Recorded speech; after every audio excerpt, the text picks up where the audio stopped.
हालांकि हमारे देश के प्रधानमंत्री बलूचिस्तान का जिक्र कर चुके हैं लाल किले से, और वो ये भी बता चुके हैं कि बलूच मूवमेंट, और साथ ही हमारे एनएसए रहे अजीत डोभाल एक वक्त ये बात बोल चुके हैं कि पाकिस्तान को समझना होगा कि वो जो कुछ कर रहा है वो उसके बलूचिस्तान को आज़ादी की तरफ ले जा सकता है। इसके बाद से पाकिस्तान कुछ ज़्यादा ही वहाँ पर एक्टिवेट होने की कोशिश करता रहा है। लेकिन रज़ाक भाई, मैं आपका रुख करूँगा।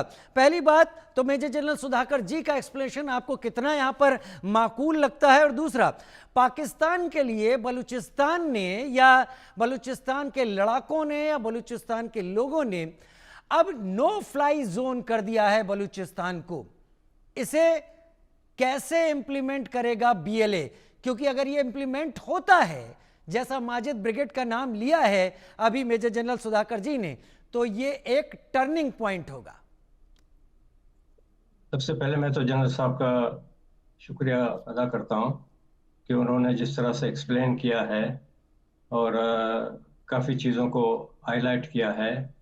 पहली बात तो ये है कि हिंदुस्तान की आज़ादी में ये बलूचों का और पश्तूनों का भी हिस्सा है, और हम भी उस जो है स्ट्रगल में अंग्रेज़ के खिलाफ लड़े हैं।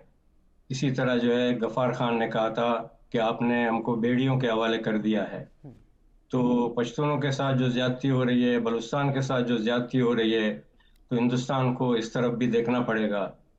और जहाँ तक जो ऑपरेशंस का ताल्लुक है, अभी भी जो है ये अपने हवाई जहाज और अपने गनशिप हेलीकॉप्टर्स यूज़ कर रहे हैं।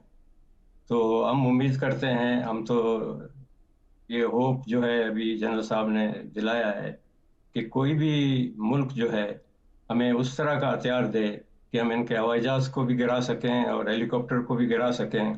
हमने यूनाइटेड नेशन में भी एक दफ़ा एप्लीकेशन किया था कि पाकिस्तान के ऊपर नो फ्लाई जोन लगना चाहिए, पाकिस्तान के हवाई जहाज बलूचिस्तान में उड़ने नहीं चाहिए। लेकिन यूनाइटेड नेशन में आपको मालूम है कि जिस तरह जनरल साहब ने कहा कि फ़िलहाल जो है इस जो एक मर्सनरी मुल्क मिला हुआ है, मर्सनरी आर्मी मिली हुई है वेस्ट को और अमेरिका को, उसको यूज़ कर रहे हैं। और हम भी यहाँ अमेरिका में बैठ के यही स्ट्रगल कर रहे हैं कि अब इस जहादी आर्मी से और इस तरह का जो ये मुल्क है, ये पूरे रीजन के लिए एक नासूर है।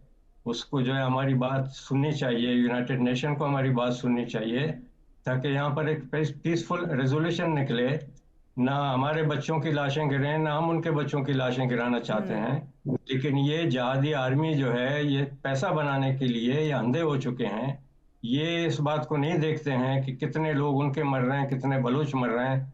ये सिर्फ इस चक्कर के अंदर हैं कि बलूचिस्तान के वसाइल को किस तरह लूटा जाए, और उसके पैसा लेके बाहर मुल्कों में ये भाग जाते हैं सारे जनरल जितने भी आर्मी के। इन सब के जो है बाहर, इनके बच्चे बाहर पढ़ रहे हैं, इन्होंने अपनी पहले से रास्ता किया हुआ है कि बाहर कैसे भागना है।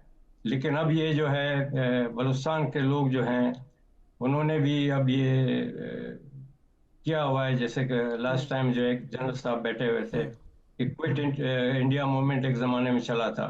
अब ये बिल्कुल थोड़े टाइम में आप देखेंगे कि ये कॉल अब आएगी कि पाकिस्तान के लिए कि quit Balochistan, you have no business in Balochistan.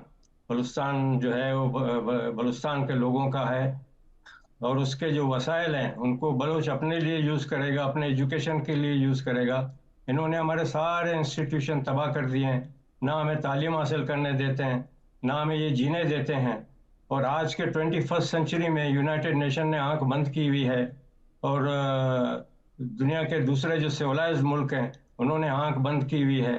तो हम कौन सी दुनिया में जी रहे हैं, और किस तरह से हम ये कहते हैं कि ये ग्लोबल विलेज है? अगर ग्लोबल विलेज है तो उनको बलूचिस्तान की सही तरफ कह भी रहे हैं देखना सर, सही कह रहे हैं। कई सारी दिक्कतें हैं रज़ाक बलोच साहब, क्योंकि अगर यूएन की तरफ भी बलूचिस्तान अपने को एक्सेप्टेंस के तौर पर जाता है तो वहां पर भी चीन और अमेरिका बैठे हुए हैं जो शायद इसको पास नहीं होने देंगे। लेकिन उसके पहले की लड़ाई बहुत है। मैं जो अक्सर मेरे साथ होता है, जब मेजर जनरल सुधाकर जी आप जैसे एक्सपर्ट आते हैं, ऐसा लगता है समय कुछ देर के लिए रुक जाए और आप एक्सप्लेन करते रहें, लेकिन ये रुकता नहीं। यही इसका सबसे बड़ा यहाँ पर ड्रॉबैक है। लेकिन सबसे बड़ी फ़ायदा भी, रज़ाक बलोच याद रखिए, ये समय किसी का नहीं हुआ। आज जो कह रहे हैं उनका है, ये उनका भी नहीं है। तो वक्त बदलेगा बलूचिस्तान का भी मुस्तकबिल बदलेगा जरूर। बहुत शुक्रिया मेरे साथ आप दोनों जुड़े, रज़ाक बलोच सर आप और मेजर जनरल सुधाकर जी माफी के